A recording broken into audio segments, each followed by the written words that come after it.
Yılların bir yıllarında ayrımsız ayların bir aylarında kaydarına geldim taşlarını Cercigen çaşlarına baylarına kaydarına geldim taşlarını Cercigen çaşlarına baylarına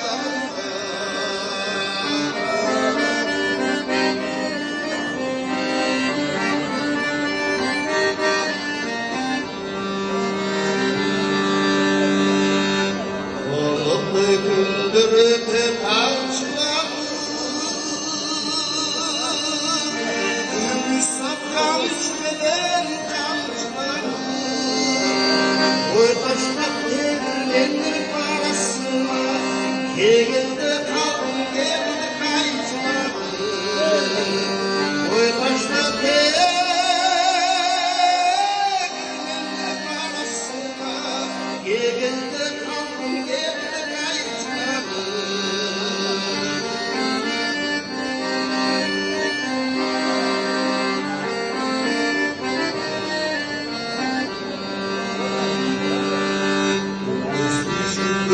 Gökten uvarına Armın ardın yetmeyip uvarına Düşündüğün işini bile bile Onlarda uğraşmasın kulağına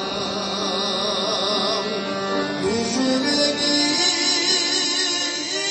işini bile bile Onlarda uğraşmasın kulağına Karada